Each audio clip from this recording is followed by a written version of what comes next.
Tenía un afán insistente por cuestionarse todo: la política, la economía, la versión oficial de la vida que nos ha tocado vivir. Desde pequeño tuvo dos pasiones: el fútbol y la duda. En el fútbol lo dio todo. Fue jugador, entrenador, director de un club a nivel local. En la duda fue un gran investigador. La narrativa legal o pública fue objeto de su estudio. No se dejaba embaucar por los medios y fue capaz de tener su propio criterio y que otros lo siguiésemos en su convicción. Fue parte de Misterios en la Frontera, cuando este proyecto solo era una charla de amigos y le hubiera gustado debatir con nosotros, pero se quedó sin voz. Hoy le dedicamos este programa con uno de los temas que más le gustaba a él: las conspiraciones. Espero que allá donde estés, las certezas inunden tu espíritu y nos iluminen para al menos ser la mitad de curiosos y buenos que tú, Venancio.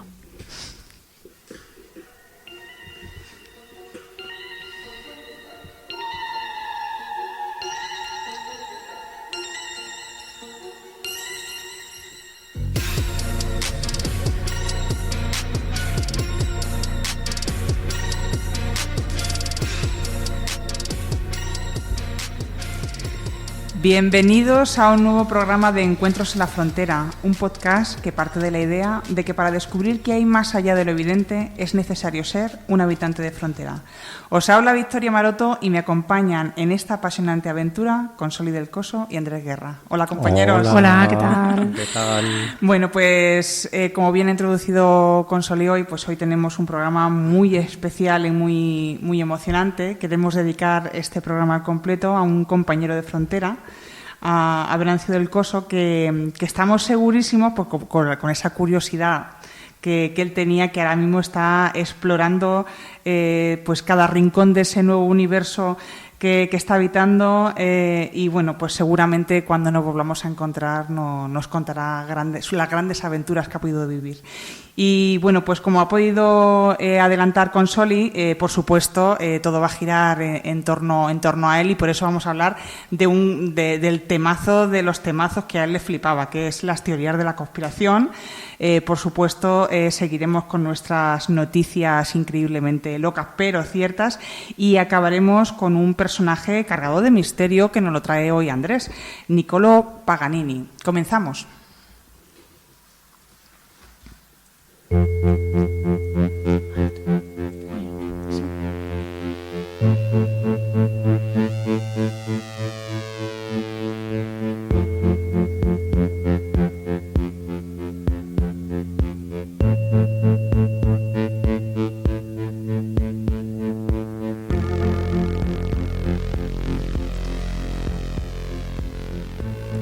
Bueno, pues Consoli, me parece a mí que hoy traes una teoría de la conspiración que creo que te ha costado un poquitico, y fíjate que son famosos, pero te ha costado un poquitico encontrar cosas sobre ellos. Pues sí, hoy traigo la conspiración de la Tierra plana, el terraplanismo. Toma, o sea, este mazo ese, o sea, te empieza fuerte, ¿eh? Ese gordo. Este mazo es una conspiración... Pero el caso es que es gordo y me dice que le ha costado encontrar cosicas. Pues es que, ¿sabéis lo que ocurre? Que investigando esto, lo único que me encontraba era...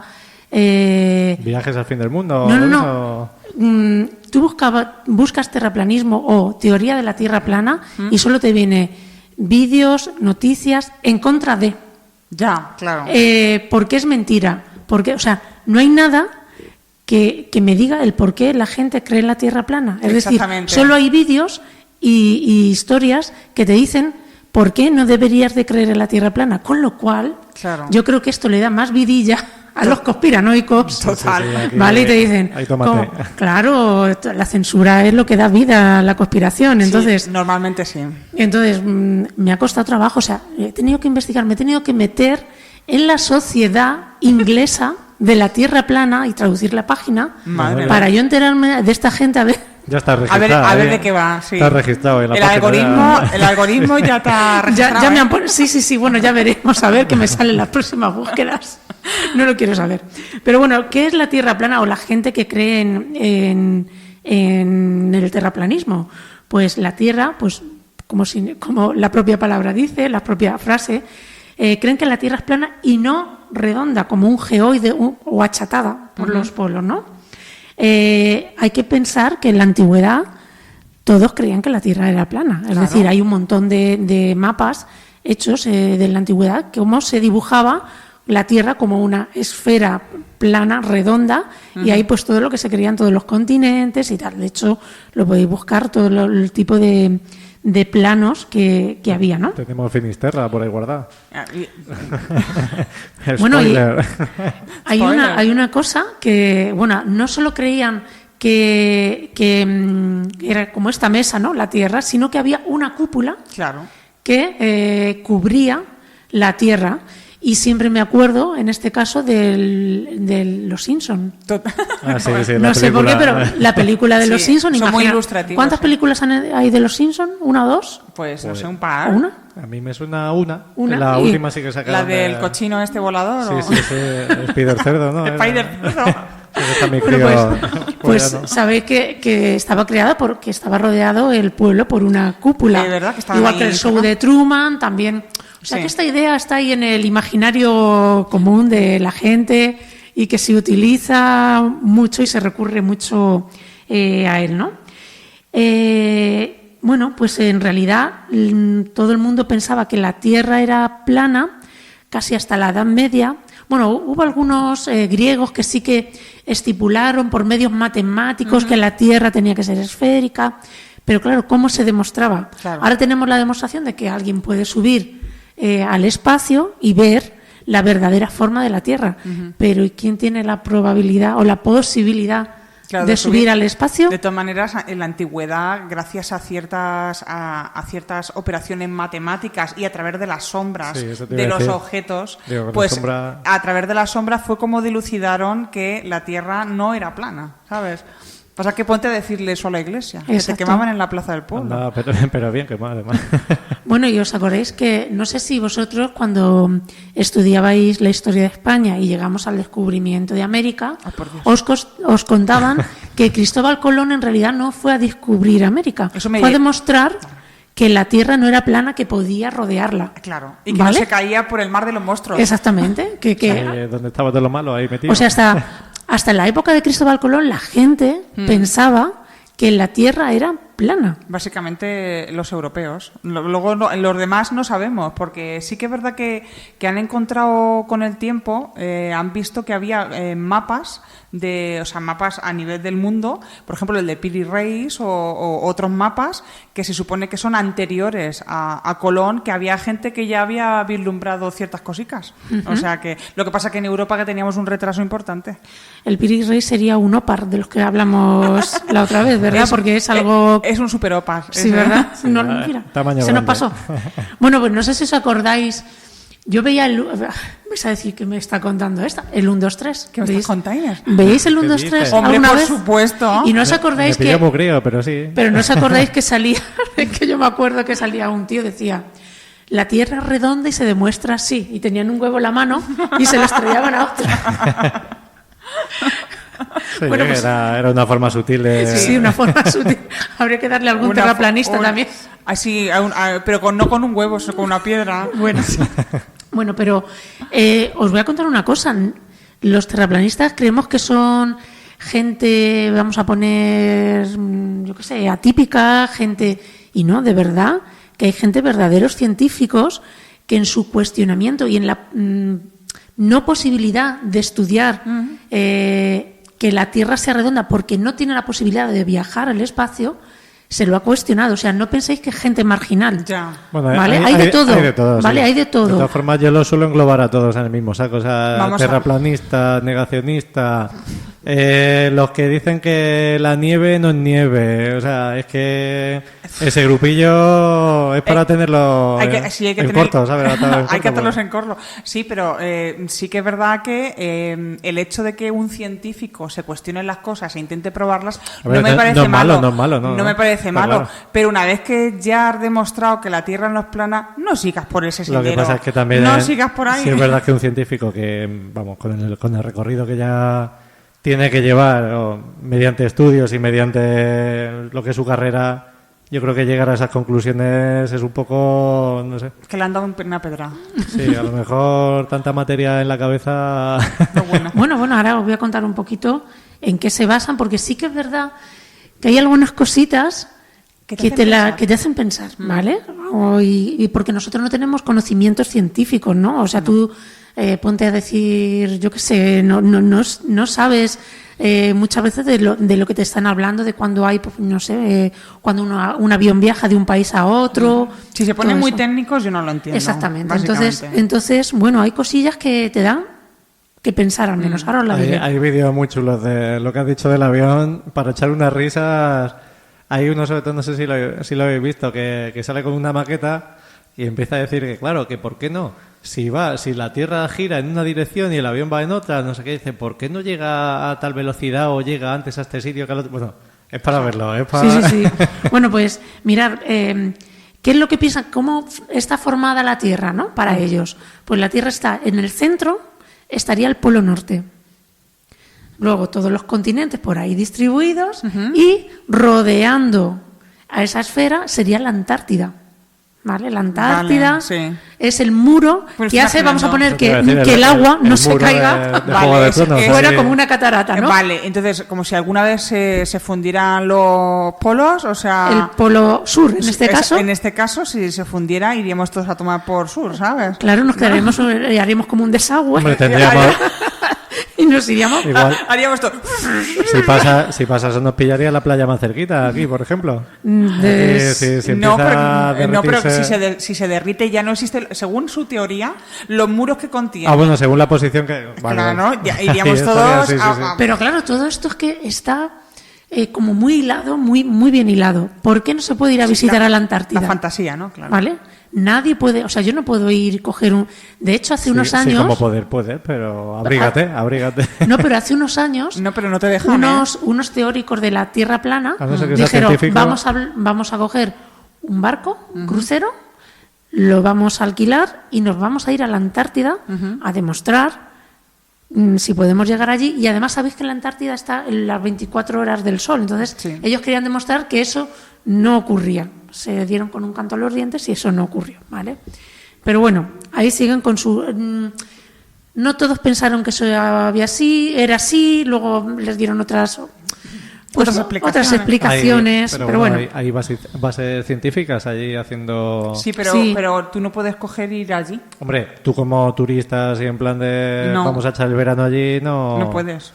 A ver, sobre todo esto empieza a surgir... porque la percepción visual, es verdad, que tú no ves la esfericidad de la Tierra. ¿Vale? Aunque tú te pongas mirando al mar y muchas veces ves la esfericidad es simplemente porque la curvatura de tu ojo te hace no ver todo plano, no es que tú veas la curvatura. Y luego además la desconfianza que las instituciones oficiales, que eso es solo el origen de toda conspiración. Total. Vale, ¿qué argumentos tienen los terraplanistas? Bueno, pues sobre todo ellos dicen esto, porque a pie de suelo y incluso viajando en avión, tú no puedes ver la esfericidad de la Tierra. Tú no puedes ver la curvatura. ¿Vale? Entonces ellos se plantean, ¿y por qué no? Si deberíamos de verla. De hecho, con los cálculos de cómo es la esfera terrestre, eso debería existir, ¿vale? Y eso es así, o sea, es cierto. Es cierto, pero también es verdad que la percepción visual humana es muy limitada y, por ejemplo, hay cosas que están a nuestro alrededor, ¿vale?, que el ojo humano no puede percibir. Es que tú no eres capaz ni de ver tu nariz y la tienes ahí, porque tu cerebro... Yo soy miope, es que no veo ni mi nariz. Sí, pero es que da la casualidad de que deberíamos, porque la posición que tiene deberíamos verla, pero es que ahora mismo, para evitar así que se nos explote el cerebro, o sea, directamente obvia que vemos la nariz. Por ejemplo, las luces, los colores... yo tengo la nariz grande y yo sí un poco me la veo. Sí, la me la intuyo. Sí, algo asoma. Estoy viendo a todos, o sea, me estoy imaginando a todos los oyentes con los ojos... O, por ejemplo, el tema de la refracción de la luz con los colores. Ahora mismo tu jersey no es verde. Es el único color, o sea, ese es el único color que no puede absorber, el verde, y es el que vemos, ¿sabes? Por eso te digo que es que lo que hay a nuestro alrededor no es real. Entonces, claro, ¿cómo van a ver la esferidad de la Tierra? Pues seguramente será un trampantojo visual como tantos otros que hay alrededor de nuestro mundo. Vamos a ver. Luego, otra de las cosas, otro argumento, la circunnavegación, que es lo que decía un poco Andrés, ¿no? A ver, cuando un avión viaja, se supone que no tienen en consideración la rotación de la Tierra, porque la Tierra rota en el Ecuador al orden de 1.670 kilómetros por hora. Es decir, la Tierra está rotando sobre sí misma. Sí. Entonces, claro, de esta gente conspiranoica lo que dice, oye, yo quiero ir de un punto A a un punto B, del este al oeste, entonces lo único que tengo que hacer es elevarme con el avión, esperar a que la Tierra rote y bajar. Claro. A ver, y tú iba al carro, ¿no? Claro, iba al carro. Pero tú lo piensas y dices... en su cabeza loca tiene lógica, sí. Te tienes que esperar ahí en el aire un poco y ya está. Esperas en el aire, la Tierra rota y tú bajas y ya estás en Brasil, por ejemplo, ya ¿no? está, por ejemplo, sí. Bueno, pues ya, pero tú piénsalo. No, claro, en ese mundo de fantasía es factible. Claro, teniendo en cuenta la disposición de la Tierra que ellos creen que hay, pues es factible, claro. No. Creyendo en la disposición de cómo es ahora. Ellos están diciendo, si la Tierra es redonda y rota sobre su eje... ¿Te esperas en el aire? Te esperas en el aire, haces que la circunferencia y tú bajas en el país que tú quieres. Pero también piensan que cuando un piloto va a viajar de un punto A al B, no tienen en consideración la rotación de la Tierra. Es decir, si tú vas del punto A al punto B, pero se están moviendo el punto A y el punto B a una velocidad, eso lo tienes que tener en consideración. Supongo, sí. Pero eso dicen que no lo tienen en consideración. Claro, simplemente dicen, que no cogen inercia para... Claro, simplemente dicen, si tengo que ir de aquí a aquí, tardo 9 horas, sin tener en consideración que la Tierra rota o hacia un lado o hacia el otro, dependiendo hacia dónde vaya. No es por nada, pero qué rayadura de olla, ¿no? Ah, que sí, esto es como cuando ves Regreso al Futuro y estás ahí. Sí, eso es una rayadura de olla muy gorda. La gente se aburre en casa y no sabe por dónde. Bueno, pues eso sí, las conversaciones de esta gente tienen que ser muy interesantes. Sí, yo estoy por ir. Bueno, ya os he dicho que me he metido ahí en la sociedad esa, lo mismo me hago suscriptora.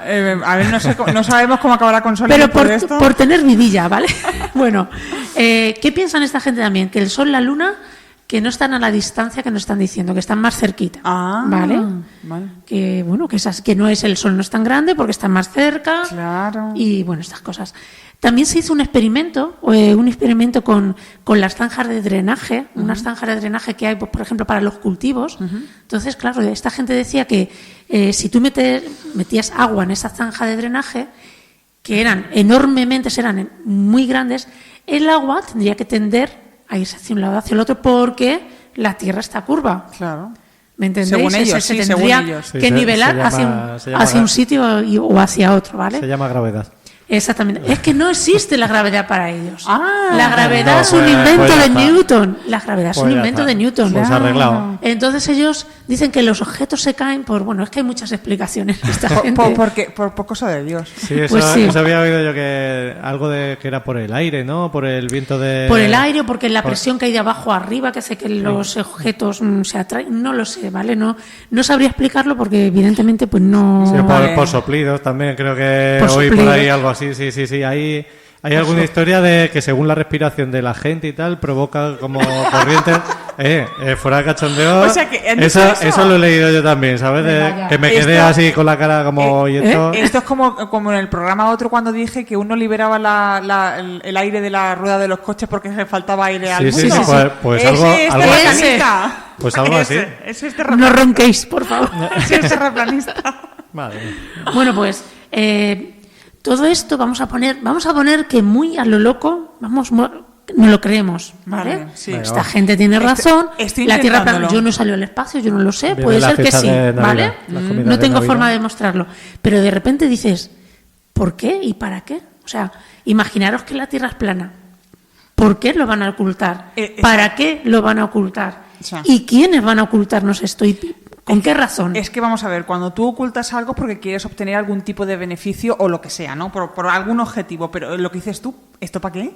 ¿Esto para qué? ¿Qué beneficio sacamos? Pues nada, pues también tienen ahí su lógica. Vale, también tienen... Que dicen que... ¿Por qué no lo ocultan? ¿Por qué? Claro, pues dicen que igual que a partir de poner al hombre en el espacio, pues entonces dijeron, joder, que la Tierra... O sea, eso lo piensan ellos, ¿vale? Dijeron, joder, que la Tierra es plana.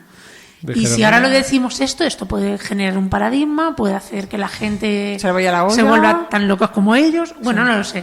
El caso es que a nivel económico mundial, como que han querido tapar esto, según ellos, ¿vale? para que no salga a la luz y no haya una hecatombe social. Que no nos tiremos por los lados, eso de... Exactamente. Que la gente cuando quiera... Que tengamos cuidado. Exactamente. Que no se tropiece y no se caiga por el otro lado de la cama, todas esas no cosas. No te arrimes mucho, no vaya a ser. Bueno, pues me ha parecido muy interesante. O sea, yo claro, de los terraplanistas pues conocía lo que dices tú, lo típico del vídeo de tanto del que está a favor como el que no está a favor. Pero oye, hay cosillas que no, por ejemplo, lo de que no creen en la gravedad no tenía ni idea. No creen en la gravedad. Claro. Es un invento. Pues ya está. Newtoniano. Bueno, pues... Newtoniano. Como es curioso, es curioso. Oye, bueno, pues ya está. Pues ahora saltamos de la Tierra a otros lares. Andrés, tú nos traes otra conspiración, pero ya al más alto nivel estadounidense. Claro, sí. Cogiendo el hilo de lo que ha dicho Consoli, vamos de la Tierra a la Luna, ¿no? De la Tierra nos vamos a la Luna, sí, señor. Claro, esto es Julio Verne. Pues nada, yo voy a hablar de lo que mucha gente considera como la gran mentira lunar. Total. Porque resulta, pues eso, que hay gente por ahí por el mundo que todavía cuestiona lo del alunizaje del Apolo 11.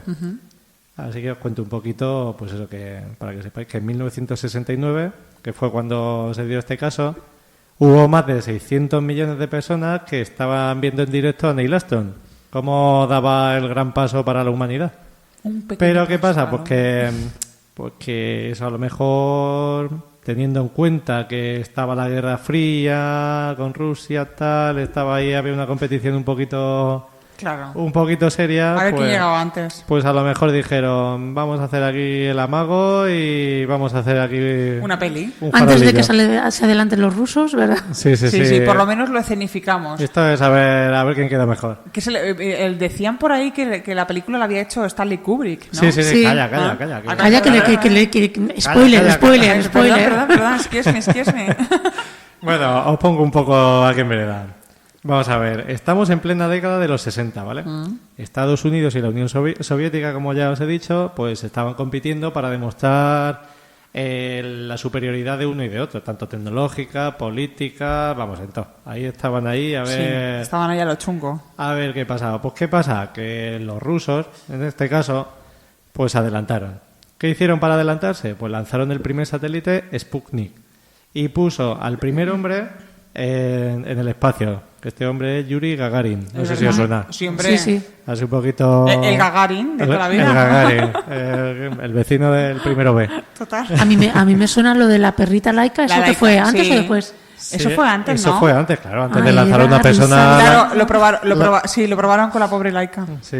Quedó fritanga. Así pasó. Llegó un poquito mal. Echamos caído. Bueno, pues como los americanos son tan así, pues estaban tocadillos. Dijeron, se nos han adelantado aquí la gente de la URSS, que era la URSS. Total, y le dieron en todo el ego americano.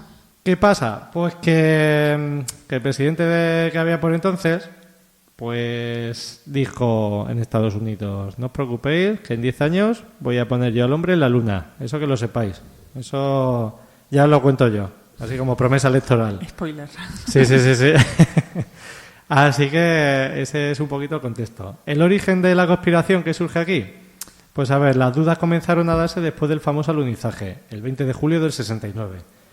Con los años, investigadores, periodistas y gente escéptica empezaron a notar algún tipo de anomalías en las fotos y vídeos de la misión. El más conocido fue Bill Kaysing, un ex empleado de una empresa contratista de la NASA, que publicó en 1976 el libro We Never Went to the Moon, que viene a decir como que nosotros no hemos ido a la Luna nunca. Eso que lo sepáis. Así en plan castellanizado. En ese libro pues se planteaba por primera vez la idea de que el gobierno estadounidense habría montado un engaño monumental para ganar la carrera espacial. Los principales argumentos de los conspiracionistas, pues por ejemplo, las sombras y la iluminación. En muchas fotos del Apolo 11, las sombras de los objetos parecen ir en distintas direcciones. Es verdad. Eso era un cachondeo de sombras. Sí. Pues según esta gente, indica que usaron múltiples fuentes de luz, como focos de estudio, un alumbrado especial. Pero la NASA argumenta que eso se debe al relieve irregular del terreno lunar y a la forma en que la luz del Sol se refleja en el polvo. O sea, eso pues... La NASA siempre va a dar una explicación. No puedes creer, hombre, la NASA, eso está en claro. la NASA, No, al ya final está. te lo tienes que creer sí o sí. Esto es como Roswell, que ya dice, a ver, ¿qué ha pasado aquí? Por lo mismo. A ver por dónde viene la cosa.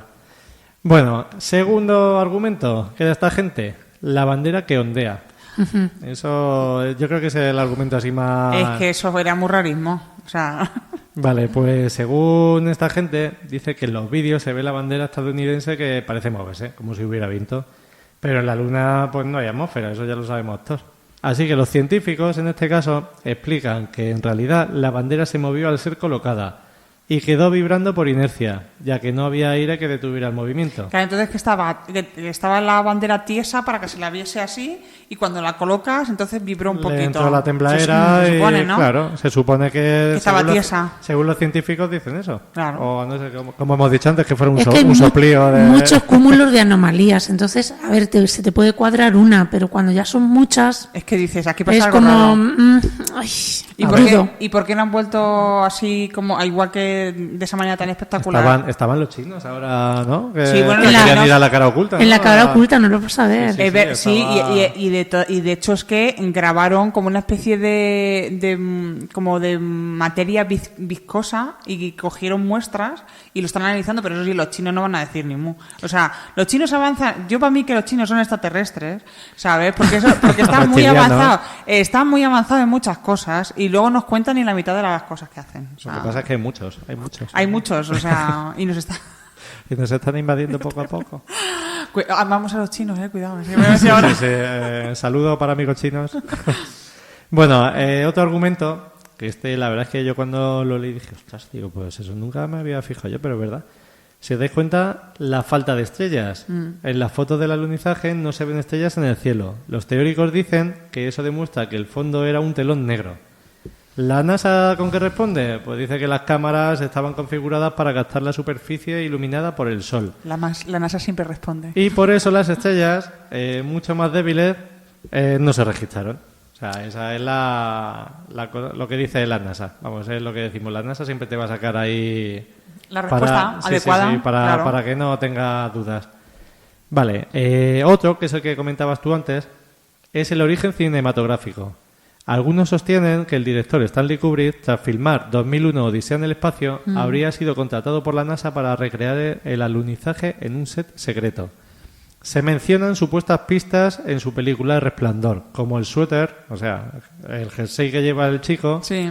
con el cohete del Apolo 11 o la habitación 237, que según la teoría representaría la distancia a la Luna, 237.000 millas.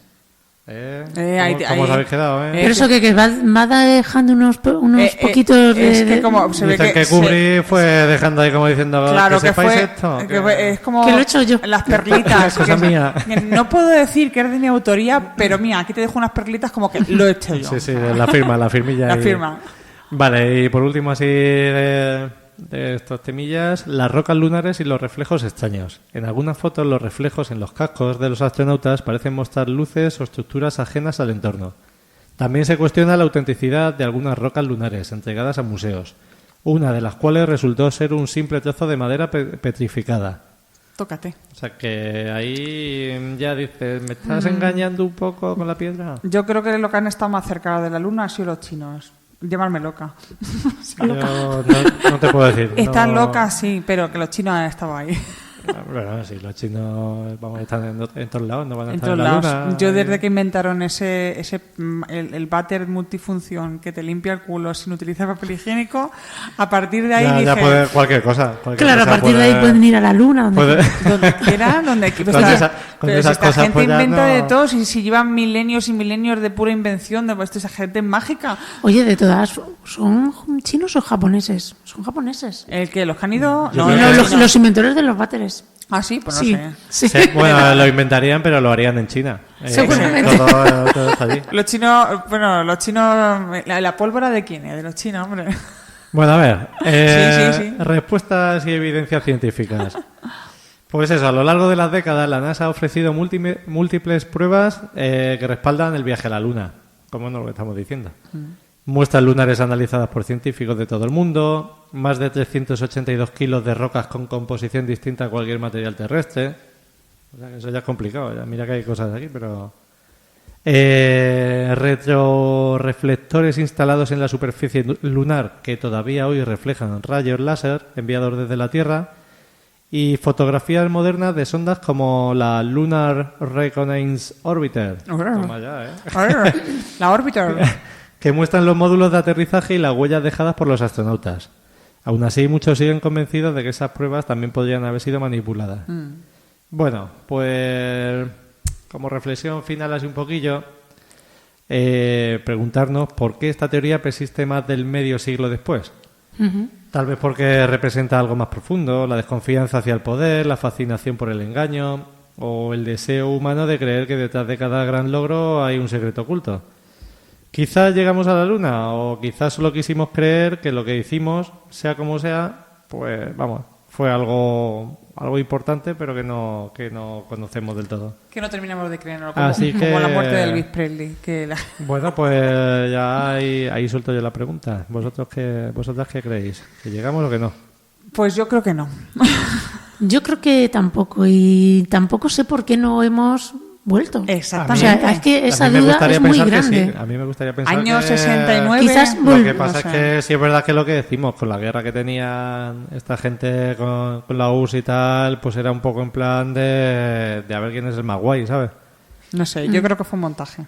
¿Qué quieres que te diga? ¿Somos conspiranoicos? Sí. ¿De la teoría de la luna, del sí. montaje? Venga, vale. Sí, Nos apuntamos. Terraplanista, 0. Luna, sí. Ahí está lo bonito. Bueno, pues para empezar el programa pues hemos empezado con la Tierra, luego hemos subido a la Luna. Bueno, pues yo voy a tirarle a lo divino. Toma, ¿vale?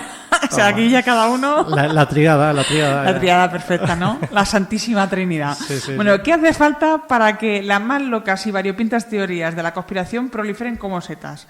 Pues un caldo de cultivo cocido a fuego lento, a base de caos, desinformación, y eso en la mayoría de los casos. Pero dicen que toda mentira tiene un porcentaje de verdad.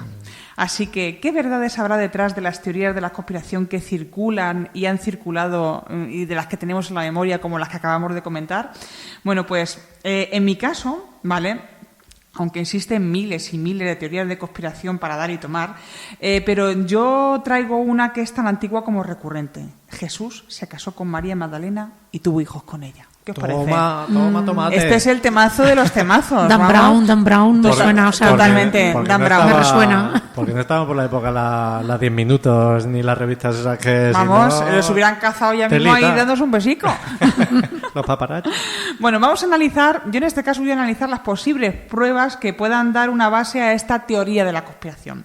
Bueno, una sí muy reciente y luego también voy a hablar de otras más antiguas. Vale. En primer lugar, una investigadora, Karen King, de la Universidad de Harvard, reveló en el año 2012 los resultados de su investigación sobre un papiro encontrado del siglo IV, en el cual se incluían estas palabras. Jesús les dijo, mi esposa, una frase que, por cierto, no aparece en los evangelios oficialmente reconocidos. O sea, que Jesús cuando hablaba, de hecho es que habló hacia sus seguidores y habló de mi esposa y luego siguió el comentario, ¿no? Y eso aparecía en ese papiro. ¿Vale? Sabemos que la tradición cristiana ha mantenido que Jesús no tuvo esposa alguna, a pesar de que no hay evidencias de que no la tuviese. De hecho, es que hubiera sido muy raro que no la tuviese, a tenor de lo que vamos a analizar ahora. Está raro, ¿vale? Raro la cosa. La Iglesia siempre ha vetado el acceso a las grandes instancias de la misma a mujeres y a hombres casados, siguiendo, claro, porque se supone que si siguen el modelo de Jesús, que no estaba casado y que encima era un gran hombre, pues frente pues a sus seguidores y a un gran mensaje y a una gran iglesia, pues claro, según este ideario, pues evidentemente los hombres de la iglesia tienen que jerarquizarlo todo, tienen que mandar todo, entonces las mujeres no valen un pimiento. Como siempre. Como siempre, ¿vale? Entonces, claro, evidentemente tenemos que quitar factores o elementos de la ecuación para que la empresa le salga perfecta, ¿vale? Si atendemos a las propias costumbres de la época en la que probablemente vivió Jesús, ¿vale? Porque yo siempre he pensado ya a título personal que Jesús como tal existió, pero como un personaje, como un revolucionario de su época, más allá de que del ente divino que luego construyeron, ¿vale?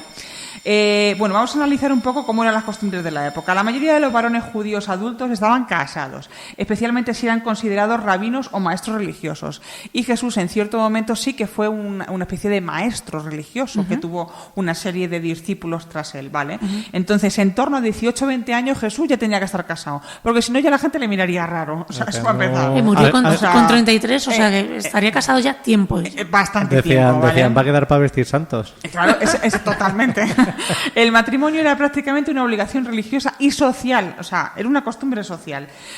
Como hemos dicho, sería mirado pues con sospecha, a menos de que él fuese un personaje así ascético, como muy raro, de estos un gurú de estos que se alejan y se pierden por la montaña, que no era el caso, porque era un personaje muy social, ¿vale? Y era realmente un maestro religioso. Por lo tanto, hay más probabilidades de que estuviera casado de que no, ¿vale? En los textos apócrifos y gnósticos, como el Evangelio de Felipe, o incluso también encontrar un Evangelio de María Magdalena, da pie a interpretar de que sí que hubo una relación amorosa entre ellos.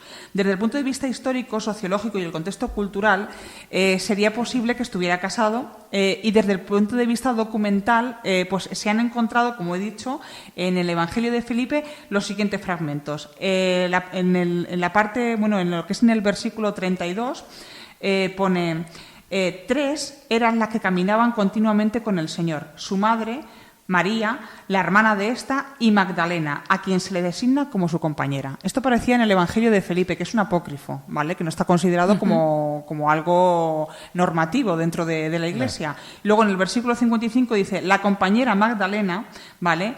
Que el Señor la amaba a María más que a todos sus discípulos y la besó en la boca repetidas veces. Los demás le dijeron: ¿por qué la quieres más que a nosotros? El Salvador respondió y les dijo: ¿a qué se debe el que no os quiera a vosotros tanto como a ella? Porque será porque es mi compañera. Vamos a ver, ¿me estás container? Todavía preguntáis. ¿Qué me estás container? Entonces, existen más textos apócrifos donde se deja patente la inquina, ¿vale? Porque aquí viene el meollo del asunto. ¿Quién tenía inquina a María Magdalena? Los apóstoles. Bueno, ¿quién es el padre de la Iglesia? Por favor, contestarme. Pedro, ¿no? Pedro le tenía un asco a María que no podía con ella. O sea, básicamente. Tenía un poco de celillos. Un poquillo bastante. De hecho, con el come ahí. Claro. De hecho, que al parecer, claro, este hombre por lo visto tenía, quería poseer un poco el hecho de que ser como el representante de todos los apóstoles y ser como el que estaba más vinculado con Jesús, quería tener su poder jerárquico, ¿vale? Y eso de que María le quitase protagonismo no lo llevaba bien, al parecer, por lo que se dice en estos textos apócrifos, ¿vale? Entonces, ¿qué es lo que pasa? En la Iglesia primitiva, la figura de María Magdalena representa a una mujer que, debido a su gran fe, liderazgo espiritual y cercanía con Jesús, se opuso a las instituciones patriarcales que simbolizaban, que se simbolizaban y que estaban cercadas a la figura de Pedro. Y que finalmente la Iglesia de Pedro, es la que se hizo finalmente con el seguimiento, o sea, con el movimiento que inició Jesús, por así decirlo, se hizo la Iglesia de Pedro, pero por lo visto simultáneamente también estaba la Iglesia de María Magdalena, que finalmente pues no prosperó, desafortunadamente. La oposición. Por lo que sea, ¿vale? Entonces, claro, María Magdalena pasó a la historia como, evidentemente, como la prostituta, la pecadora, patatín, patatán, y Jesús no tenía nada que ver con ella, simplemente, como era bueno y cándido, le prestó atención y le dijo: venga, que te perdonamos los pecados, pero no, pues que realmente, según esta teoría de la conspiración, María Magdalena era pareja de Jesús, tuvo hijos con ella y además también inició una iglesia, ¿vale? Paralela, ¿no? Paralela para que proliferase un poco la idea original del Jesús revolucionario de su época y no realmente el producto comercial que luego se creó a través de la Iglesia de Pedro, básicamente. Entonces, atendiendo a estos datos, pues no es de extrañar que María Magdalena pasase a ser, pues, lo que... ¿Vosotros qué pensáis sobre esta teoría de la conspiración? Mira, a mí más que María Magdalena, que desde luego está claro que la mujer tenía que tener, atención cero en lo que es la historia, porque no solo Jesús, sino Buda, Alá, ninguno tuvo mujer. O sea, todos eran, como dices tú, seres místicos, únicos, sin ningún miramiento por la mujer. O sea, bueno, eso ya... Lo que me llama más la atención es los hijos.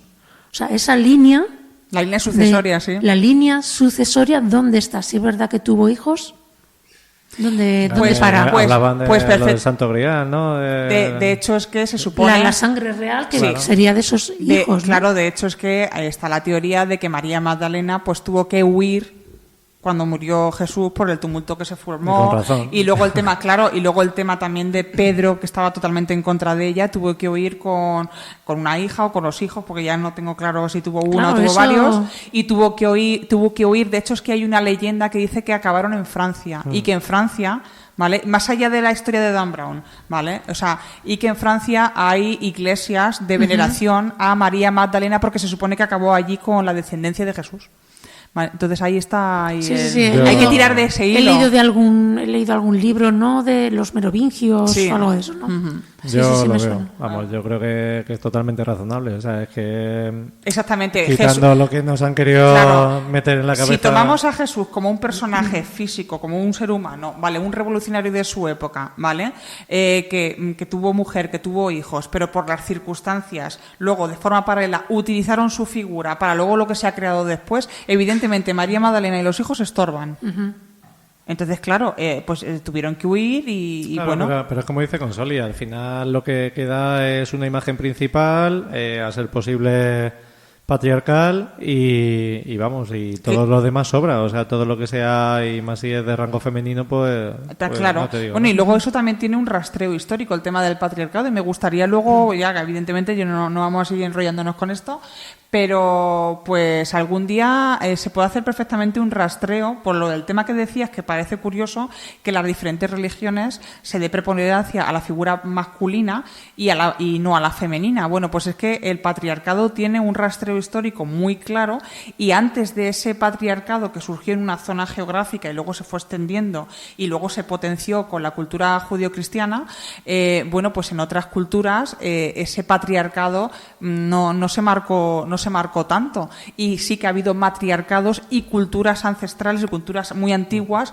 en los cuales la mujer tenía una preeminencia y tenía una visibilidad notable dentro de sus sociedades. Eso es un tema muy interesante.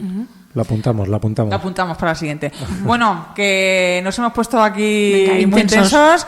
Vamos a por esa sección de ¿pero qué me estás containers?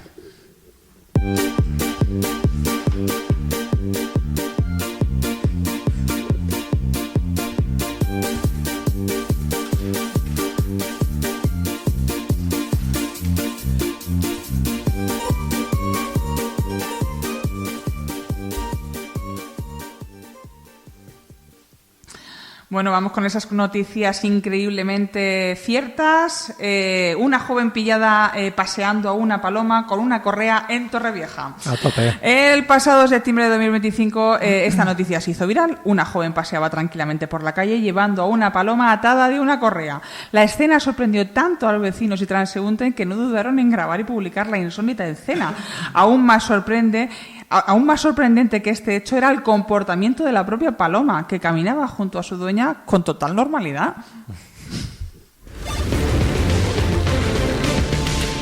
Un ladrón se pone a trabajar en mitad de un atraco. El ladrón, que el mes pasado entró a las 9 de la mañana a una tienda de frutos secos zaragozana, según cuenta el periódico de Aragón, encontró la caja prácticamente vacía. El establecimiento lleva apenas media hora abierto y, a falta de efectivo que robar, el caco decidió recaudarlo él mismo, encerró a las trabajadoras en la trastienda y se puso a atender a los clientes. Según explicó una de las dependientes, la trastienda tenía una puerta trasera y lograron escapar. Al salir y volver a la tienda la encontraron llena, con el ladrón sirviendo a una clienta 2 croissants y un zumo. Cuando vio a las dependientes huyó con solo 2 euros de botín. Vale, ya sabéis, a quien madruga, Dios le ayuda, pero no si eres un atracador.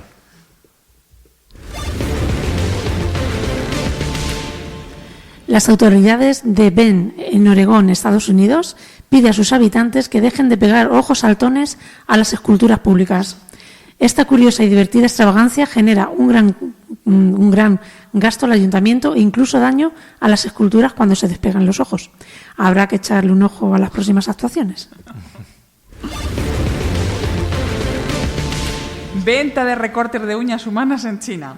Los recortes de uñas humanas en China han pasado de ser un desecho asqueroso a cotizarse en el mercado. Según la medicina tradicional, el polvo de uñas ayuda a tratar desde la distensión abdominal infantil hasta la amigdalitis. Eso sí, las uñas de las manos, pero no de los pies. La de los pies no valen. Y es que en China, por lo que se ve, la queratina vale más que el oro. Si cuando digo que los chinos son de otro planeta... Un cocido de 20 años. Durante la Feria del Cocido de Lalín, en Pontevedra, los restaurantes de la localidad suelen llenarse. Para asegurarse sitio en una mesa, lo recomendable es reservar. Y un grupo de amigas lo hizo con muchísima antelación. 20 años. Según cuenta El Faro de Vigo, estas mujeres reservaron en el año 2000 una mesa en el restaurante Casa Curras para 2020. Y tras 20 años advirtiéndole al dueño de que no se trataba de una broma, el mes de febrero de ese año cumplieron con su reserva.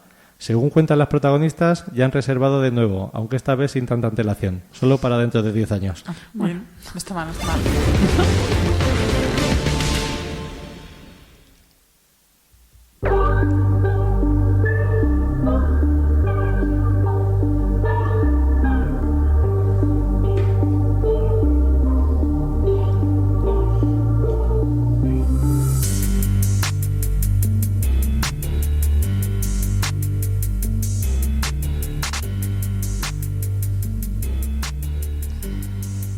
Y hoy, en la última sección, como hemos dicho anteriormente, Andrés nos trae a Niccolò Paganini, que es un personaje cargado de misterio.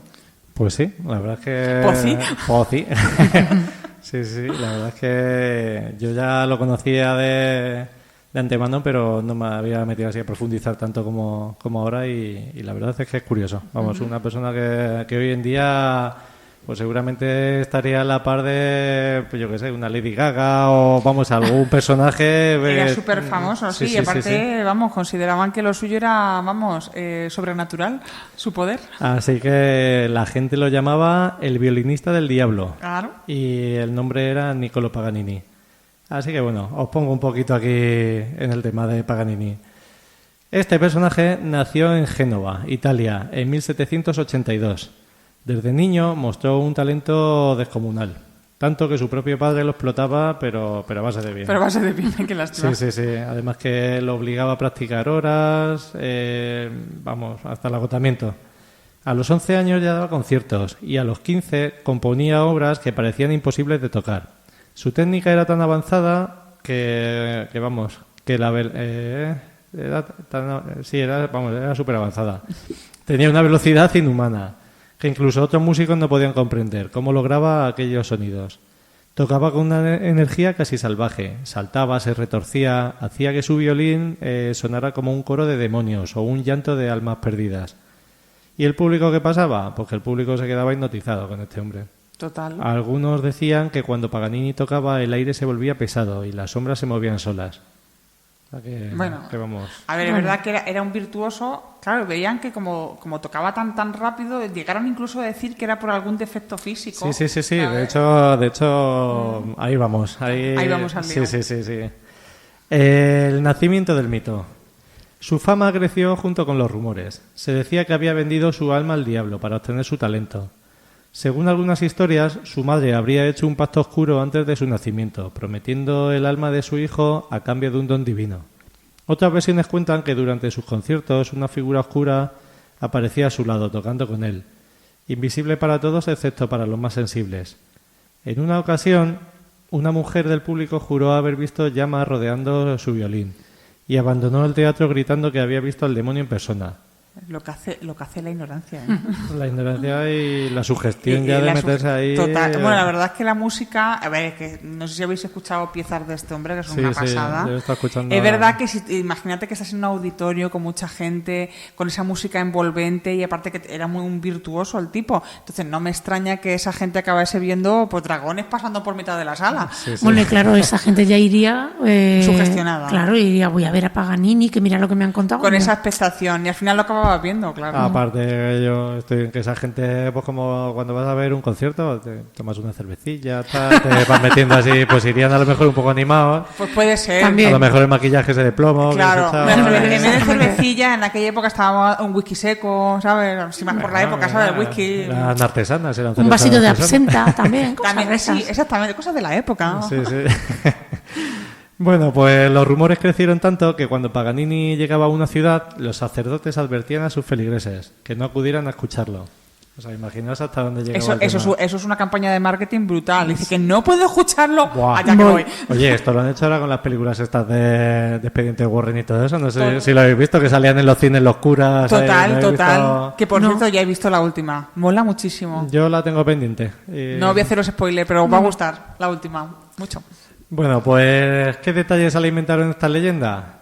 Pues, a ver, no todo eran rumores. Su aspecto físico también contribuía al mito. Era una persona extremadamente delgada, pálida y con dedos anormalmente largos. Ahí está. Una mirada penetrante y movimientos casi felinos. Sufría... en plan tigretón. Sufría el síndrome de Marfan, una condición genética que explicaría la flexibilidad y apariencia que tenían los dedos. Pero en su época parecía una señal de lo sobrenatural. Claro. Su violín, un Guarneri del Jesús. ¿Qué del Jesús? ¿Cómo? Sabía que... El violín que era un Guarneri del Jesús. Del Jesús, el andaluz. Parecía una extensión de su cuerpo. Él lo llamaba il canone, o sea, el cañón. El cañón. Tú del imagínate, Jesús. sí, por la fuerza de su sonido. O sea, también le daría tralla ahí. Sí. En los conciertos rompía cuerdas intencionadamente y seguía tocando con una sola. Como una estrella del rock. Desafiando lo imposible, claro. Le faltaría pues eso, tocar con los dientes ahí a ver. No era algo tan simple, por lo cual tocaba de una forma súper violenta, apasionada, como si invocara algo que venía de otro plano. Muchos músicos lo idolatraban, pero también lo temían. Incluso Franz Liszt se inspiró en él para crear la figura del virtuoso endemoniado. El ocaso y la muerte de Paganini. En sus últimos años, Paganini cayó enfermo. Su cuerpo se debilitaba, pero su fama seguía creciendo. En 1840, en Niza, enfermó gravemente. ¿Y qué pasó? Pues que un sacerdote fue a ofrecerle la extrema unción. Pero Paganini, convencido de que se recuperaría, la rechazó. Poco después murió. Eso... Imagina lo que pasó.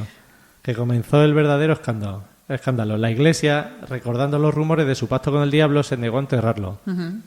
Así que su cuerpo quedó sin sepultura durante más de 30 años, trasladado de un lugar a otro hasta que finalmente fue enterrado en Parma.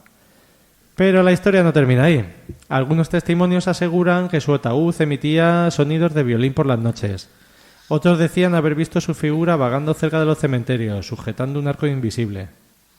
Que vamos, sí, claro, es que cuando su cuerpo fue rulando para arriba y para abajo y el problema es para decir a la gente, vamos a ver, si no te has enterado de que está ahí el cuerpo, no lo oyes nada, pero en el momento en el que la gente sabía que estaba el cuerpo por ahí, porque claro, como iba rulando de un lado para otro, claro, en el momento en el que empezaban los rumores, ay, que escucha violines, claro, ay, que no sé qué, que no se quede aquí.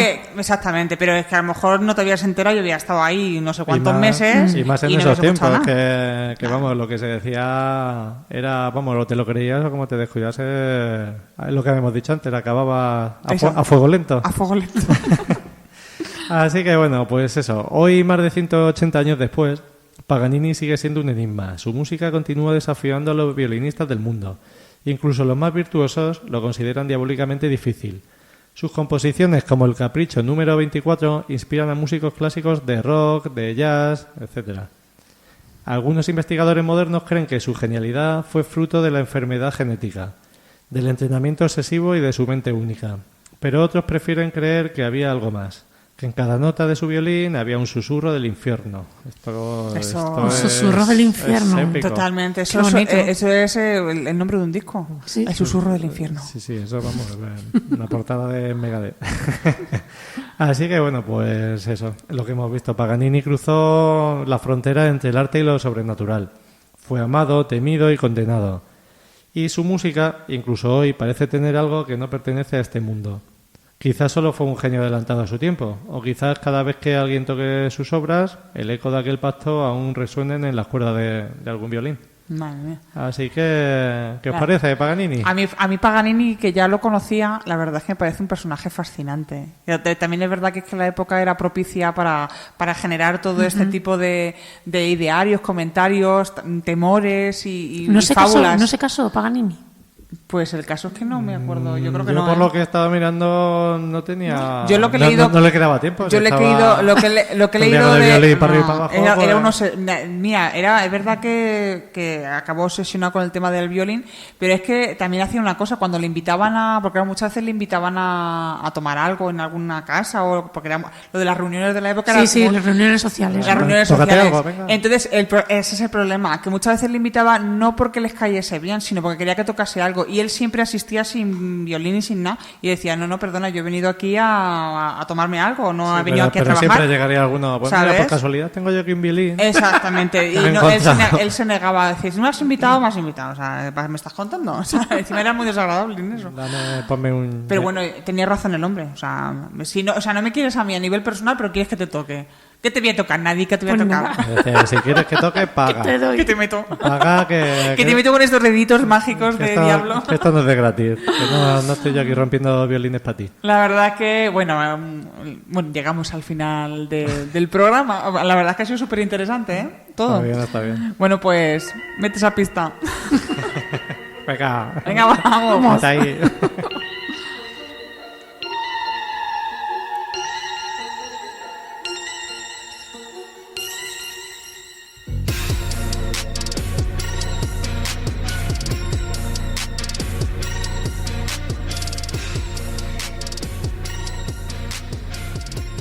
Llegamos al final de este programa tan emotivo y tan especial, esperando que lo hayáis vivido con la misma intensidad que nosotros. Y bueno, siempre cerramos con una cita, pero hoy pues me despido con un mensaje para nuestro compañero. Venancio, que tu viaje por las estrellas esté lleno de paz y esperamos que nos cuentes todas las aventuras que has vivido cuando volvamos a encontrarnos. Buen viaje, compañero. Hasta dentro de 15 días. Nos veremos como siempre en la frontera. Adiós. Adiós.